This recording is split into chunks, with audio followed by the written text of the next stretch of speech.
Так, меня хорошо видно, слышно, все нормально? Да, вас хорошо видно, слышно. Сейчас, в общем, я ранее протестировал.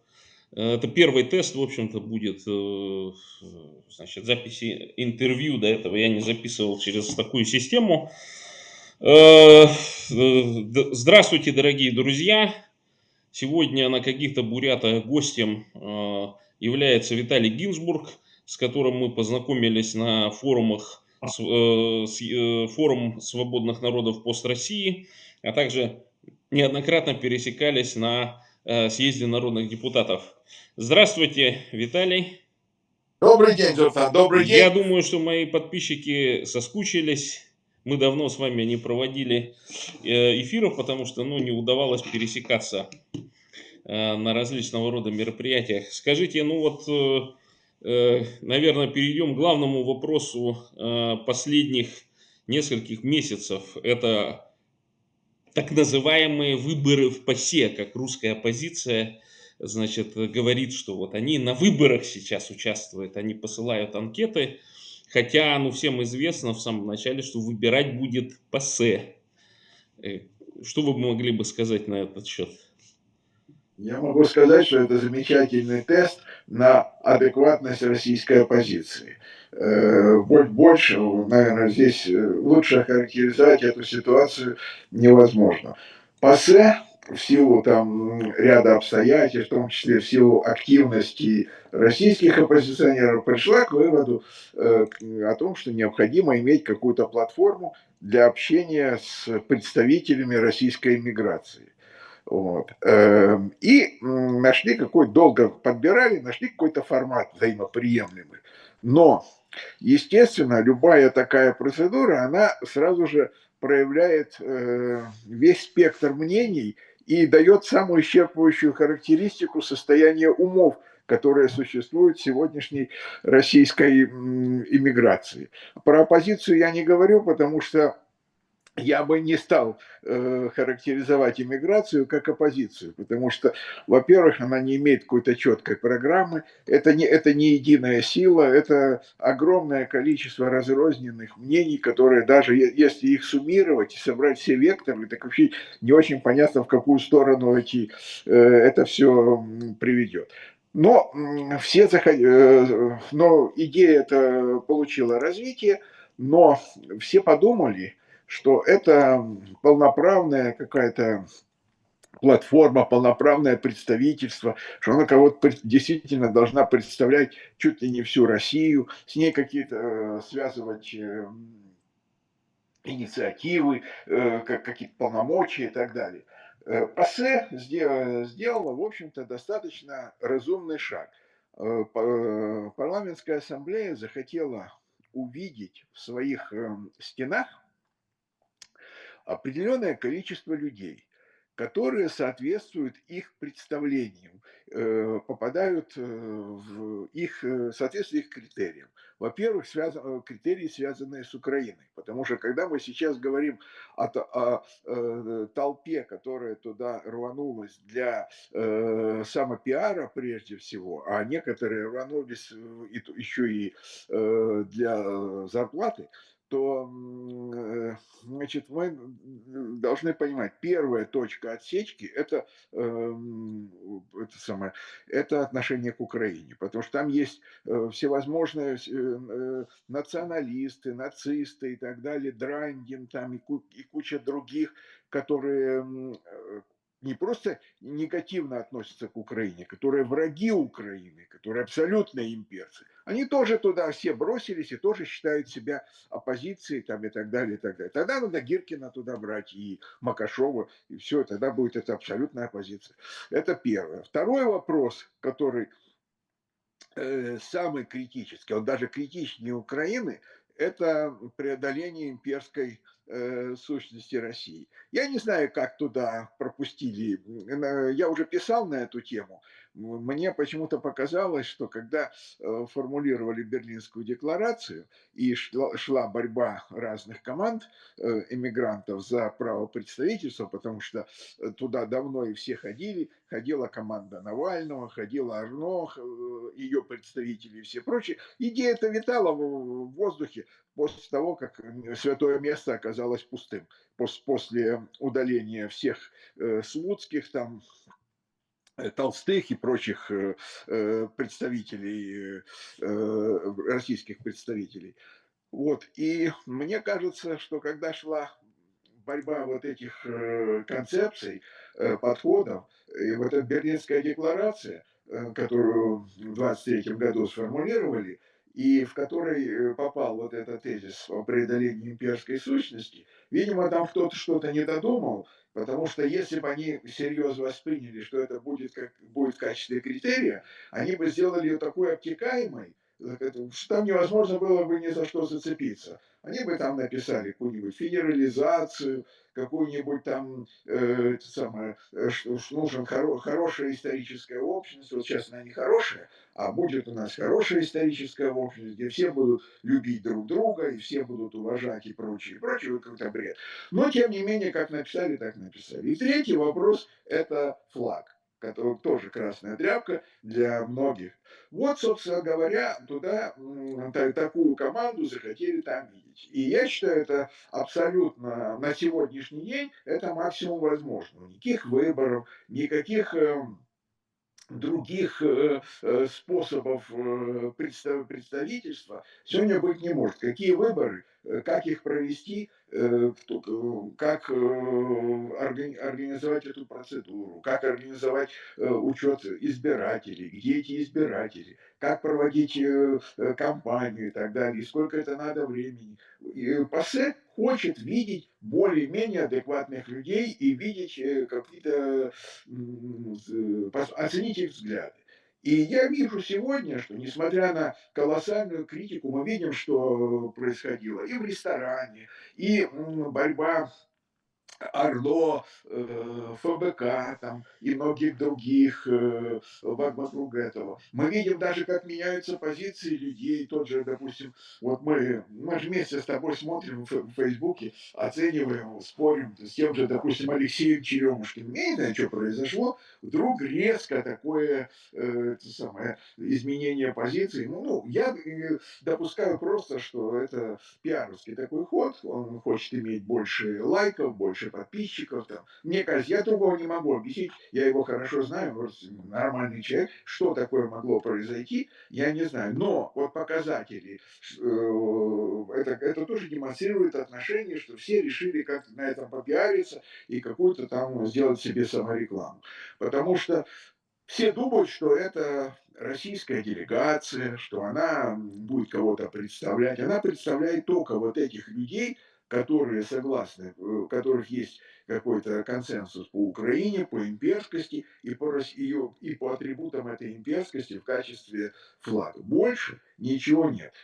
Дальше ПАСЕ, скорее всего, остается больше недели, там, сегодня у нас 16, через 10 дней мы все поймем, все станет понятно, что из этого получится, кто там будет. Но в любом случае у нас есть возможность, есть основания предположить, что там будут, допустим, люди, есть основания предположить, что там будет, скажем, Каспаров. Каспаров, который говорит, что должен быть украинский флаг над Севастополем. Это красная тряпка для ФБК, для многих других. Вот. И Каспаров, который на протяжении уже нескольких лет, я не могу себя там квалифицировать в качестве большого эксперта по российской оппозиции, но, по крайней мере, уже почти 4 года, как я присутствую в составе форума «Свободной России», я туда первый раз приехал в 22 году, в конце августа, когда умер Михаил Сергеевич Горбачев, была конференция в Вильнюсе, вот, и на ней, до этого там не так остро стоял вопрос, на ней несколько человек поставили вопрос о распаде России. Это был Евгений Киселев, там еще несколько человек. И никакой идиосинкразии, никакого отвержения там, в лоб этой идеи не было. Поэтому вот эти две идеи это будут представлены. Будет представлена, естественно, позиция Михаила Ходорковского, который, допустим, не в восторге от распада России, но он тоже там, его позиция меняется. Если мы помним раньше, как представлялась там чуть ли не готовность воевать, то сегодня уже немножко это все по-другому представляется. Хотя, конечно, он сторонник того, чтобы Россия сохранилась. Но он человек абсолютно рациональный, реалист, он понимает, что происходит на Земле. Поэтому и скорее всего, будет, да, и большая победа это вот эта квота коренных народов. Тем более, что если будет выполнено, но у нас нет оснований сомневаться, все-таки это же не детский сад, что будет еще вторая платформа, связанная с колонизированными народами, вот, это будет колоссальный прорыв. И такая, хотя бы Как раз хотелось бы поговорить на этот счет, потому что... один-два голоса, сейчас, Мгм. один-два голоса будут звучать результат. Это уже хорошо. Ну, кто-то, хорошо, даже, допустим, появится, будет там, понятно, что будет там либо Милов, либо Арно, либо Карамурзова. Они будут свои мантры петь о том, что, что это воюет Путин, и там 20 там, человек, которые его поддерживают. А все остальные это милые, приятные люди, которые случайно там зашли в Бучу, вот, и которые не могут, так сказать, у которых такой э, э, внутренний, они такая рефлексия по этому вопросу, они убивают и переживают, как Достоевский писал, этот самый, голову отрубят, а перед этим перекрестится. Вот все такие хорошие люди, и все должно быть, Россия должна остаться, и такой Карамурза будет дальше продолжать свои разговоры об этом. Поэтому я вижу, что это абсолютно, несмотря на все вопли, несмотря на все представления, несмотря на критику и все прочее, я считаю, что это очень правильный шаг. Плюс, естественно, для Кремля это убийственный в том плане, что любая инициатива, связанная с каким-то, любые посягательства на монополию Кремля в представительстве России как государства, естественно, для них это крайне чувствительно. И в этом плане это очень показательно, очень хорошо, я считаю, это очень хорошая тенденция. А будут говорить, будет все понятно, потому что никакого единого там, никакой единой России даже в составе 12 человек не будет. Как в Думе, потому что если за одним столом в ресторане не могут между собой договориться, и там мнения расходятся, они и там разойдутся. И, соответственно, ПАСЕ лишний раз поймет, что это вопрос нельзя заговорить. И он реально существует, и с этой проблемой надо сталкиваться, и ее как-то воспринимать уже не традиционно, не заговаривать. Вот моя позиция. Ну, вот в связи с этим вопрос касаемо, например, вот этой национальной квоты 30% мест, которые должны занять представители коренных народов, порабощенных, колонизированных народов. Но они сделаны, да. И вот в связи с этим, ну, понятно, что не все на это обратили внимание, но вот буквально месяц назад разразилась буря в стакане, можно так сказать. Там, значит, уличили одного из активистов, представителя чукотской нации, значит, в том, что он там какое-то якобы сексуализированное насилие совершил там против других каких-то активисток. Ну, в общем, эта ситуация как-то мне сразу напомнила на том, что, по-видимому, вот кто-то из тех представителей, значит, коренных, ну, это русское такое название, российское, коренные малочисленные народы Севера, вот, которые с 90-х годов успешно занимаются правозащитой, экологией, успешно заседают в международных организациях, таких как ООН, вот у них, я так считаю, что шанс выше, например, чем у каких-то там бурятских антивоенных активистов попасть вот на эту платформу. И в связи с этим меня очень покоробило о том, что ну, такие горлопанши, что ли, вдруг начали вот эту кампанию. И кампания эта интересным образом закончилась тем, что ФСБ начало арестовывать как раз, ну, я их называю дрессированными нацменами, которым раньше в свое время, ну, позволялось критиковать Россию в хвост и в гриву, но только вот, например, в экологическом ключе, чем они успешно занимались. И сейчас, когда, я считаю, время пришло к тому, чтобы на основе экологии начать вводить санкции против компаний, которые разрабатывают недра порабощенных и колонизированных народов, то тогда вот ФСБ, оно четко сработало, и начало уничтожать, значит, давать возможность части активистов уехать, но нужны сакральные жертвы, и вот такую, значит, представительницу э, Селькупов, если я не ошибаюсь, Егереву Да. задержали и грозит чуть ли не до 20 лет. Вот вы связываете это именно с активностью, возможной активностью в качестве создания отдельной платформы в ПАСЕ, или это просто совпало по времени? Нет, Добсон, я считаю, что здесь есть несколько аспектов. В качестве реакции на создание, вообще на создание платформы, это было эти самые решения, объявление антивоенного комитета террористической организации, причем всех сразу, начиная от Ходорковского и заканчивая Шендеровичем, у которых вообще взгляды совершенно разные, потому что Шендерович представляет русскую культуру, и он вместе с Быковым несут порой такие противоречия, такое раздвоение сознания, что даже диву даешься.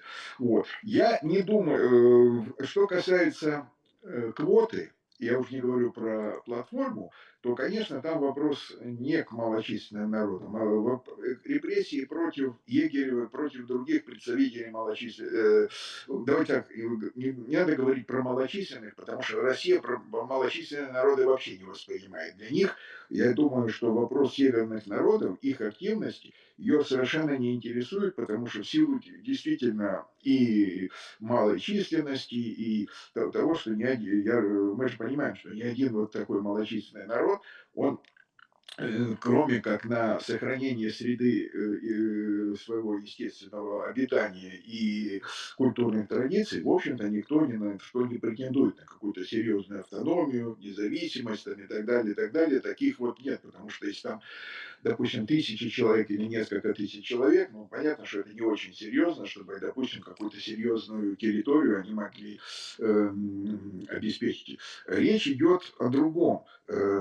Реакция в большей степени сейчас мы же видим и чеченскую, и мы видим это самое реакцию в Татарстане, в Башкортостане, подавление любых освободительных тенденций в Бурятии. Мы видим то, что они занимаются, если там, допустим, одного человека задержали, а потом еще они нарушают права малочисленных народов тем, что их мобилизуют на войну, и, допустим, если допустим,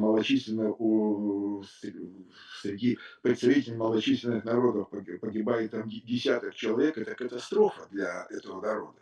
Вот. Но они, тем не менее, занимаются, но они понимают, и для них это дело, я не думаю, что это приоритетное.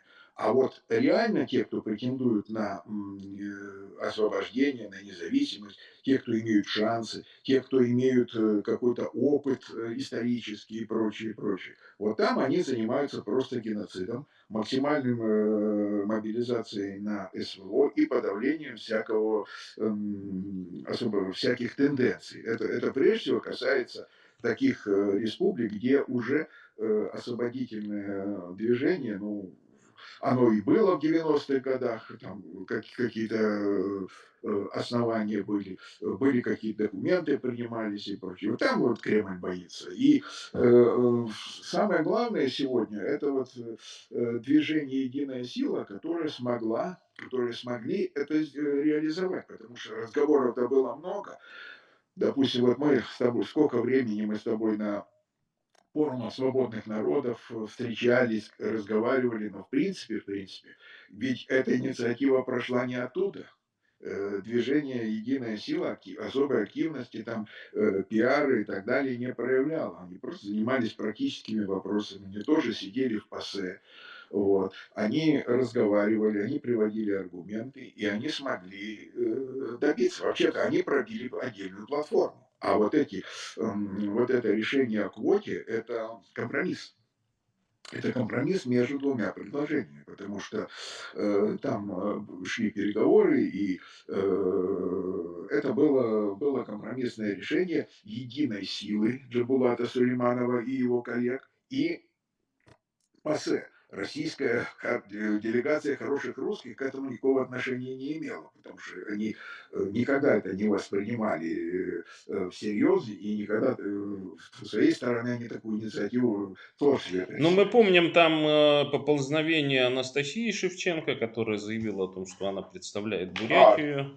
да, Гармажапова, которая родилась в Бурятии же и да, всю свою да. сознательную жизнь прожила в Петербурге, так скажем, она тоже решила Ну да. подаваться по нацквоте. И создавалось вот такое впечатление, что хорошие русские найдут вот так называемых дрессированных своих карманных инородцев, как я их называю, значит, и привлекут их, вот заполнят эту платформу, и тех, кто об этой платформе, собственно, договаривался, отодвинут. Но я так понимаю, что в ПАСЕ сидят все-таки люди, понимающие данный вопрос, и я так понял по последним, значит, сообщениям там в Фейсбуке и так далее. Ну, вы знаете, как политики, они могут написать, что я не иду в ПАСЕ, а так скажем, документики-то выслать. Поэтому, Да. ну, будем ожидать 26 числа, как называется, говорит, кто там будет Бурятию представлять. Но я надеюсь, что, конечно, пройдет Джамбулат Сулейманов. В том числе я считаю, что там должны в большей степени даже чеченцы находиться, если там несколько делегатов будет от Чечни, потому что это действительно люди, которые вот работали систематически над этими вопросами. Поэтому вот к Да. моим так называемым бурятским либеральным там всяким активистам, которые вот хотят дружить с Арно, хотят там дружить с американскими фондами типа НЕТ там и так далее.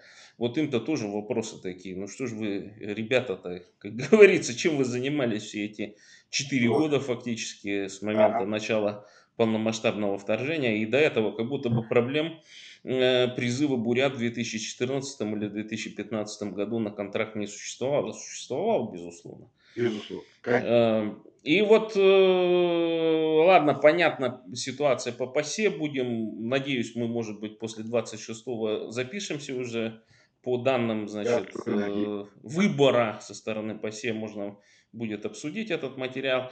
Ну и Новый год нам преподнес подарок в виде, значит, блестящей спецоперации, которая была проведена всеми вооруженными силами Соединенных Штатов Америки по, так скажем, изъятию диктатора Мадуры. И вот в связи с этим такой вопрос.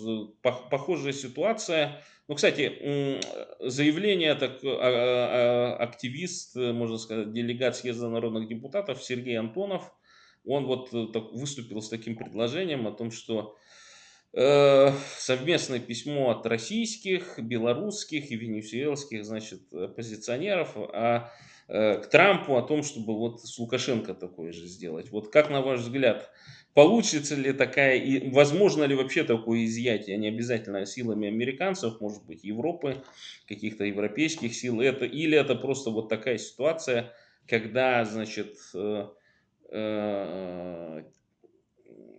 соратники Мадура просто-напросто взяли этого Мадура и сдали вместе с колумбийскими, так скажем, наемниками. Или же это вот просто действительно такая ситуация, которая может напугать всех диктаторов, потому что спустятся на вертолетиках американцы, значит, выкрадут, при молчаливом согласии олигархии и соратников так называемых, стоит ли вот ожидать, что, ну, ладно, не Путин, но, допустим, тот же Лукашенко будет вот так выкраден и предан международному суду, скажем? Ну, я не думаю, что дело в том, тут 2 аспекта есть. Во-первых, реально, конечно, у Лукашенко нет, каких-то оснований для паники. Там, это отдельный вопрос. Но другой вопрос, что ему, это просто для всех диктаторов это как прецедент очень неприятен. Потому что сегодня для, большинства диктаторов никаких рисков, не существует, в силу целого ряда обстоятельств. Мадуро — это отдельный, аспект. Он не возник вот в течение там нескольких дней, вдруг, там решили, или даже нескольких месяцев, когда они отрабатывали, блестяще, кстати, сделали, потому что, насколько стало понятно, что они полгода почти этим занимались. Но несколько месяцев никаких утечек не произошло, не допустили, никакая разведка не, вскрыла ничего. Я не сомневаюсь, что российская разведка, если бы что-то они бы узнали бы, они бы подняли бы скандал, потому что им такая акция, ну, совершенно не нужна. Вот. Это имеет давнюю историю еще с первой каденции Трампа. Там есть 2 аспекта, там есть несколько аспектов. По себе факт диктатуры не имеет какого-то решающего значения в планировании этой операции.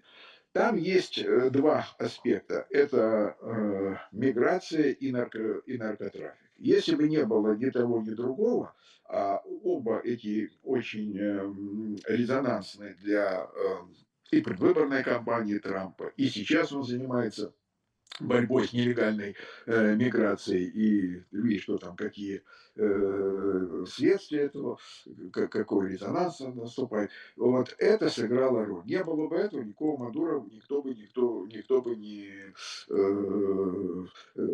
арестовывал, никто бы не проводил таких операций, потому что, ну, как бы в этике Трампа проблема прав человека, она не занимает первое место, диктатура прав человека и так далее, она для него не первостепенна. Поэтому чисто вот такая стерильная либеральная позиция и вот и реакция на какие-то нарушения здесь абсолютно даже не стоит рассматривать. В этом плане все спокойны. Но возмущение есть, потому что сама по себе возможность, она, конечно, не для Кима, не для Си Цзиньпиня, не для Путина, не для Лукашенко, не для азиатских диктаторов многих, она абсолютно неприемлема. Потому что сам факт. Там другой аспект. Вот все стали очень много разговаривать о международном праве. Такое впечатление, что тут как бы все переквалифицировались с вирусологов на, ну, постепенно, в одни, другие, в Серега, я остальные. тебя просил перейти в другое место. Уйди, Те- а? Теперь, это самое, Уйди, я тебе говорю, звук же прилетает. теперь все переквалифицировались и обсуждают. Там есть проблемы этого самого правовые, только не так, как их обсуждают. Потому что все взялись и говорят, что вот международное право. Не понимая, что это такое, не понимая каких принципов, которые лежат в его основе, структуры и так далее, и так далее. Поэтому, если говорить строго, во-первых, есть только один умный человек, это канцлер Германии, который сказал: я комментировать эту ситуацию с точки зрения международного права не буду. То есть он умный человек. Потому что я не сомневаюсь, что вот даже не то, что я не сомневаюсь, вот посмотрите на практике. Мадуро задержали. Это не просто, это же не Путин, не Россия, где дали команду, поехали, и никто даже в голову не вошло, как это будет сделано. Вообще, прежде чем этим заниматься, все равно правовая экспертиза вот этого в американской силовой составляющей была. Во-вторых, все-таки это не Россия, и любой человек понимает, что вот он, допустим, задержал Мадуро. Привезет он, куда он привезет Мадуро? Он же не привезет его в какой-нибудь там полярную сову или в Симоновский суд, где судья за 3 месяца получит указание и напишет приговор еще. Мы такое знаем. У меня у самого есть такой прецедент, когда я знаю, что документы заготовили до того, до того, как еще все произошло. И представили, и считают, что они в рамках закона. Там это так не получится. Поэтому если Мадуро привезли в суд, то первый вопрос, который решает американский судья, он проверяет законность задержания, юрисдикцию и все прочее. И если уже американский судья представили ему, и он не сказал, что, ребята, извините, вы все тут сделали, накосячили незаконно, вы свободны, мистер Мадуро, значит, все в порядке. Значит, за это состояние международного права беспокоиться не следует, потому что там есть несколько аспектов, которые элементарно проходят. Международное право – это система, там есть принципы суверенитета, территориальной целостности и соблюдение прав человека. Поэтому Ну в вот у этом меня такое ощущение сложилось, по крайней мере в русском сегменте Фейсбука, что все прям так озабочены, а вдруг Трампу придет мысль такая Путина выкрасть. И вот их вся вот эта пирамидальная модель, в том числе тех, которые здесь как будто бы оппозиционеры, как будто бы да, политическая да, миграция, значит, да, они вот да. как-то будут очень сильно, значит, озабочены международной ситуацией. И мне вот в связи с этим очень возник вопрос, а вот может быть действительно вот эти вот все крючкотворцы какие-то, вот озабоченные люди вот этими международными какими-то правилами и так далее, они немножко вот такого аутического спектра, так скажем. То есть они вот не понимают, как общество-то построено, что вот не все бывает по их, как скажем, хотению и разумению. И вот мне кажется, основная проблема хороших русских как раз в этом, в том, что они вот росли, топая ножкой и требуя чего-то, им давали вот это в детстве. И вот такое протестное воспитание, как бы оно потом дальше продолжилось, но реальность-то мировая, она такова, и вообще, в принципе, взаимоотношений, что не все по твоему, так скажем, хотению это происходит.